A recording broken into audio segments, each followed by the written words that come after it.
Baik, saya lanjutkan untuk yang C, pengerahan dan penindasan versus perlawanan.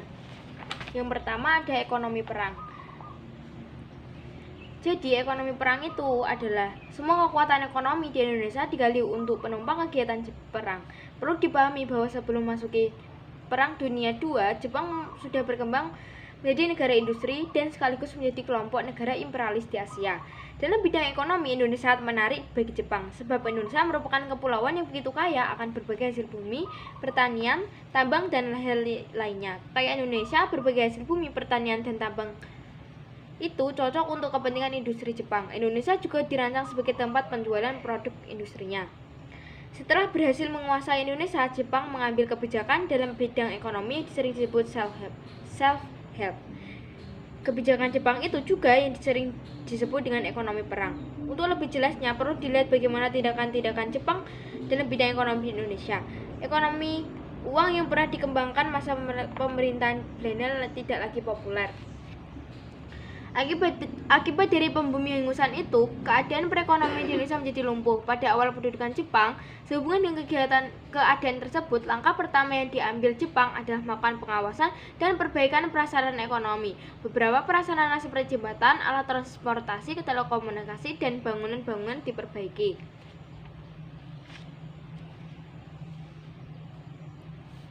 Pemerintah Jepang juga membuat berbagai kebijakan dalam bidang pertanian. Kebijakan itu diantaranya yaitu kebijakan untuk wajib serah padi. Kebijakan ini menjadikan Jawa sebagai lingkungan kemakmuran bersama Asia Timur Raya. Kebijakan ini juga melibatkan seluruh Asia Tenggara serta Asia Timur. Juga kebijakan dalam penanaman jenis-jenis tanaman baru seperti kapas, jute, rosella, rami, dan jarak. Untuk mengatasi keadaan ini, kemudian pemerintahan penduduk Jepang mengeluarkan beberapa ketentuan yang sangat ketat yang terkait dengan produksi padi. A. Padi berada langsung di bawah pengawasan pemerintahan Jepang. B. Penggiling dan pedagang padi tidak boleh beroperasi sendiri, harus diatur oleh kantor pengelolaan pangan. Yang C. Para petani harus menjual hasil produksi padinya kepada pemerintah sesuai dengan kuota yang telah ditentukan dengan harga yang telah ditetapkan pemerintahan Jepang. Selama pendudukan tirani Jepang, kehidupan petani semakin merosot. Mereka tidak bisa menikmati hasil jerih payahnya sebagai petani, karena hasil pertaniannya harus dijual dengan harga yang sudah ditentukan Jepang. Boleh dikatakan diserahkan kepada penguasa Jepang, sehingga kehidupannya menjadi semakin menderita. Sebelum panen, petani harus melaporkan kepada kuco atau kepala desa. Kuco inilah yang menjadi ujung tombak pengumuman hasil panen dari petani. Yang kedua adalah pengendalian di bidang pendidikan dan kebudayaan. Pemerintah Jepang mulai membatasi kegiatan pendidikan. Jumlah sekolah juga dikurangi secara drastis. Jumlah sekolah dasar menurun dari 21.500 menjadi 3.500 buah. Sekolah lanjutan menurun dari 850 menjadi 20 buah. Kegiatan perguruan tinggi boleh dikatakan sangat macet. Jumlah murid sekolah dasar menurun 30% dan jumlah siswa sekolah lanjutan merosot 90%. Muatan kurikulum yang diajarkan juga dibatasi. Mata pelajaran bahasa Indonesia dijadikan mata pelajaran utama, sekaligus sebagai bahasa pengantar. Kemudian bahasa Jepang menjadi mata pelajaran wajib di sekolah. Para pelajar harus menghormati budaya dan adat istiadat Jepang. Mereka juga harus melakukan kegiatan kerja bakti atau kinrohishi. Kegiatan kerja bakti itu meliputi pengumpulan bahan-bahan untuk perang, penanaman bahan makanan, penanaman pohon jarak, perbaikan jalan, dan bersihan bersama. Para pelajar juga harus mengikuti kegiatan latihan jasmani dan dalam kemiliteran. Mereka harus benar-benar menjalankan semangat Jepang atau Nippon Saishin. Para pelajar juga harus menyanyikan lagu Kimigayo, menghormati bendera Hinomaru, dan melakukan gerak badan Taiso serta Seikere.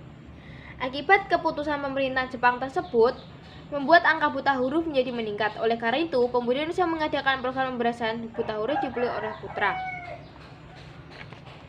Yang ketiga adalah pengerahan Romusa. Perlu diketahui bahwa untuk menopang perang Asia Timur Raya, Jepang mengerahkan semua kegiatan kerja di Indonesia. Dengan kerja inilah yang kemudian kita kenal dengan Romusa. Mereka diperkerjakan di lingkungan terbuka, misalnya di lingkungan bangunan kubu-kubu pertahanan, jalan raya, lapangan udara. Desa-desa diwajibkan untuk menyiapkan sejumlah anggota Romusa. Panitia pengerahan tersebut disebut Romukoyokai yang ada di setiap daerah. Rakyat yang dijadikan Romusa pada umumnya adalah rakyat bertenaga kasar. Pada awalnya, rakyat Indonesia melakukan tugas Romusa secara sukarela, sehingga Jepang tidak mengalami kesulitan untuk memperoleh tenaga, sebab rakyat sangat menarik dengan propaganda tentara Jepang, sehingga rakyat rela membantu untuk bekerja apa saja tanpa digaji. Oleh karena itu, di beberapa kota perang yang terdapat beberapa Romusa yang sifatnya sementara dan sukarela. Romusa sukarela terdiri atas para pegawai yang bekerja tidak digaji selama 1 minggu di suatu tempat yang penting. Para Romusa itu diibaratkan sebagai orang-orang yang sedang menunaikan tugas sucinya untuk memenangkan perang dalam perang Asia Timur Raya. Pada periode itu, jumlah sekitar 3.000 tenaga Romusa dikirim ke luar Jawa, bahkan sampai ke luar negeri seperti Burma, Muang Thai, Vietnam, Sarawak, dan Malaya. Sebagian besar dari mereka ada yang kembali ke daerah asal, ada yang tetap tinggal di tempat kerja, tetapi kebanyakan mereka mati di tempat kerja. Bagaimana dampak kebijakan dan tindakan Jepang tersebut? Yang jelas, penderitaan rakyat tidak berkurang, tetapi justru semakin bertambah. Kehidupan rakyat Jepang menyedihkan bahwa bahan makanan sulit didapatkan karena banyak petani yang menjadi bekerja Romusa. Gelandangan di kota-kota besar semakin tumbuh subur, seperti Surabaya, Jakarta, Bandung, dan Semarang. Tidak jarang mereka mati kelaparan di jalanan atau bawah jembatan. Penyakit kudis menyakiti masyarakat. Pasar gelap tumbuh di kota besar. Akibatnya barang-barang keperluan sulit didapatkan dan semakin sedikit jumlahnya. Yang keempat ada perang melawan tirani. Jepang yang mula-mula disambut dengan senang hati kemudian berubah menjadi kebencian. Rakyat bahkan lebih benci dari pemerintah Jepang daripada pemerintah kolonial Belanda. Jepang seringkali bertindak sewenang-wenang. Rakyat tidak bersalah ditangkap, ditahan, dan disiksa. Kekejaman itu dilakukan oleh Kapentai atau polisi militer Jepang. Pada masa pendudukan Jepang, banyak gadis perempuan di Indonesia yang ditipu oleh Jepang dengan dalih untuk bekerja sebagai perawat atau disekolahkan. Ternyata hanya dipasang untuk melayani para Kapentai. Yang pertama ada Aceh angkat senjata.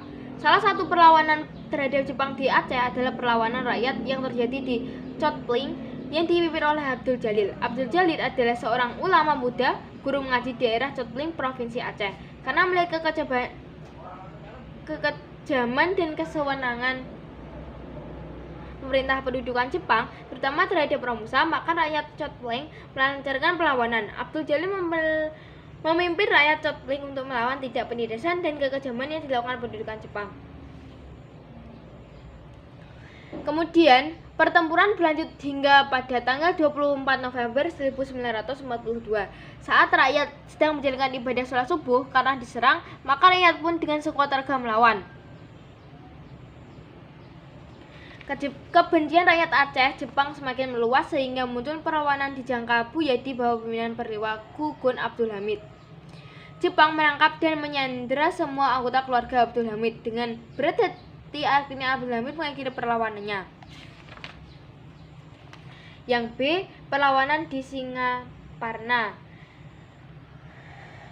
Atas dasar pandangan dan ajaran Islam, rakyat Singaparna melakukan perlawanan terhadap pemerintahan Jepang.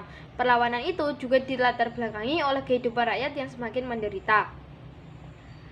Kemudian secara khusus rakyat Singaparna di bawah Kiai Zainal Mustafa menentang keras untuk melakukan Seikerei. Itulah sebabnya rakyat Singaparna mengangkat senjata melawan Jepang.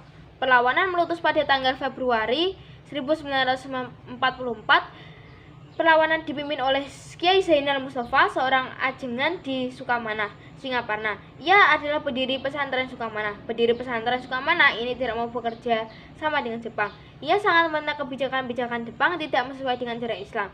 Bahkan Zainal Mustafa secara diam-diam telah membentuk pasukan tempur Sukamana yang dipimpin oleh ajengan Najaminuddin. Dalam pertempuran ini banyak berguguran para pejuang Indonesia. Kiai Zainal Mustafa ditangkap Jepang bersama gurunya Kiai Emar. Selanjutnya Kiai Zainal Mustafa bersama 27 anggota mengikutnya diangkut ke Jakarta. Pada tanggal 25 Oktober 1944 mereka dihukum mati, sementara Kiai Emar disiksa oleh polisi Jepang dan akhirnya meninggal. Baik, saya akan melanjutkan.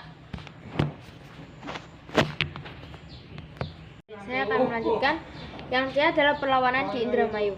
Perlawanan terhadap kekejaman Jepang juga terjadi di era Indramayu. Latar belakang dan sebab-sebab perlawanan itu tidak jauh berbeda dengan apa yang terjadi di Singaparna. Para petani dan rakyat Indramayu pada umumnya hidup sangat sengsara. Jepang telah bertindak semena-mena terhadap petani Indramayu. Perlawanan rakyat Indramayu antara lain terjadi di Desa Kamplongan, Distrik Karangampel pada bulan April 1944. Kemudian pada bulan Juli muncul pula perlawanan rakyat di Desa Cidempet, Kecamatan Loh Bener. Perlawanan tersebut terjadi karena rakyat merasa tertindas dengan adanya kebijakan penarikan hasil padi yang sangat memberatkan. Rakyat tidak dapat menerima cara-cara Jepang yang demikian. Rakyat protes dan melawan. Mereka bersemboyan lebih baik mati melawan Jepang daripada mati kelaparan. Setelah kejadian tersebut, maka terjadilah perlawanan yang dilancarkan oleh rakyat. Namun, sekali lagi, rakyat tidak mampu melawan kekuatan Jepang yang didukung dengan tentara dan peralatan yang lengkap. Rakyat telah menjadi korban dan membela bumi tanah airnya. Yang D. Rakyat Kalimantan angkat senjata. Salah satu perlawanan di Kalimantan adalah perlawanan yang dipimpin oleh Sang Suma, seorang pemimpin suku Dayak. Pemimpin suku Dayak ini memiliki pengaruh yang luas di kalangan orang atau suku-suku di daerah Tayan, Meliau, dan sekitarnya. Pang Suma dan pengikutnya melancarkan perlawanan terhadap Jepang dengan titik perang gerilya.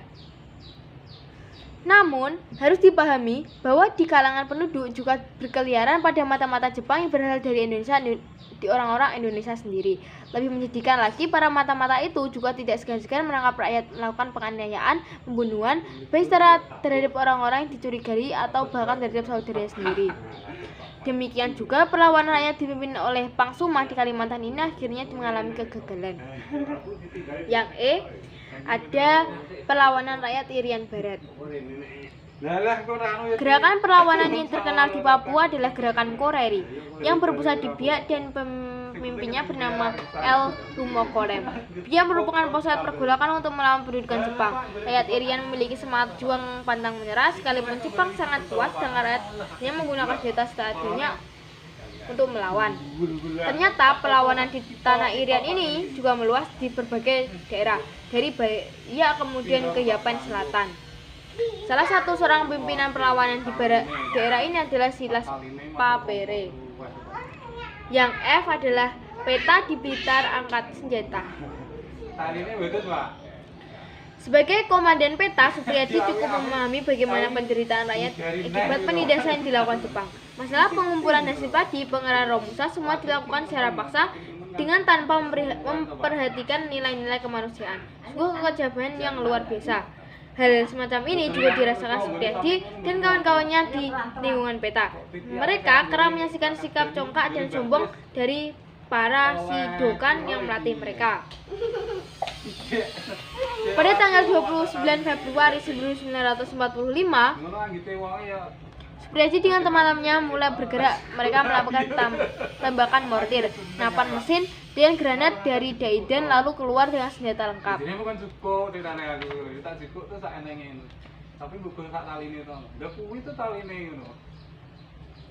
Mereka yang dipidana mati adalah antara lain Dr. Ismail Muradi yang sudah disebutkan di atas, Supriyadi Halir Mangkudijoyo, Sunanto Sudarno. Sementara itu Supriyadi dan Julius Britania tidak disebut-sebut dalam pengadilan tersebut. Baik, saya akan melanjutkan. Yang D, drama akhir sang tirani. Yang pertama, akibat pendudukan Jepang di Indonesia. Yang pada bidang politik, Jepang melakukan kebijakan dengan melarang penggunaan bahasa Belanda. Ini mewajibkan penggunaan bahasa Jepang. Struktur pemerintahan dibuat sesuai dengan keinginan Jepang. Misalnya di desa dengan ku, kecamatan dengan so, kawedenan dengan gun, misalnya dengan ko. So, kawedenan dengan gun, kota apalagi dengan si, kabupaten dengan kan, karesidenan dengan shu. Setiap upacara bendera dilakukan penghormatan ke arah Tokyo dan membungkukkan badan di 90 derajat yang ditunjukkan pada Kaisar Jepang Tenohei-ka. Yang B adalah keadaan sosial, budaya, dan ekonomi.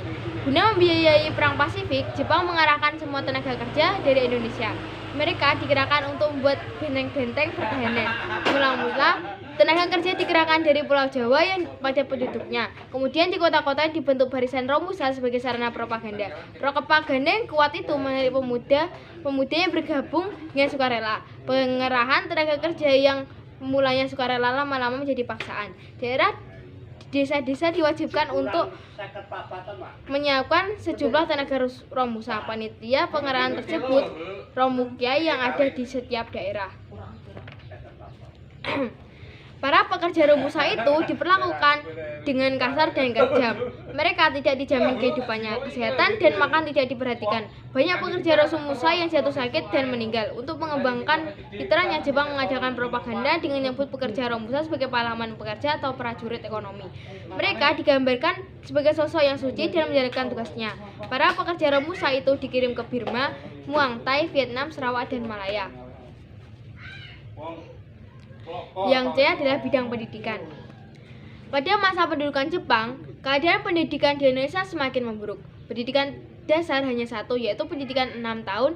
Hal ini sebagai politik Jepang untuk memudahkan pengawasan para pelajar wajib mempelajari bahasa Jepang. Mereka juga harus mempelajari adat istiadat Jepang dan lagu kebangsaan Jepang, kimigayo, serta gerak badan sebelum pelajaran dimulai. Bahasa Indonesia mulai digunakan sebagai bahasa pengantar di semua sekolah dan dianggap sebagai mata pelajaran wajib. Sementara itu, perguruan tinggi ditutup pada tahun 1943. Beberapa perguruan tinggi yang dibuka lagi adalah Perguruan Tinggi Kedokteran Ika Daigaku di Jakarta dan Perguruan Tinggi Teknik Koyo Daigaku di Bandung. Jepang juga membuka Akademi Pamong Praja Konkogai Gakuin di Jakarta, serta perguruan tinggi hewan di Bogor. Pada saat itu, perkembangan perguruan tinggi benar-benar mengalami kemunduran. Yang ketiga adalah birokrasi dan militer.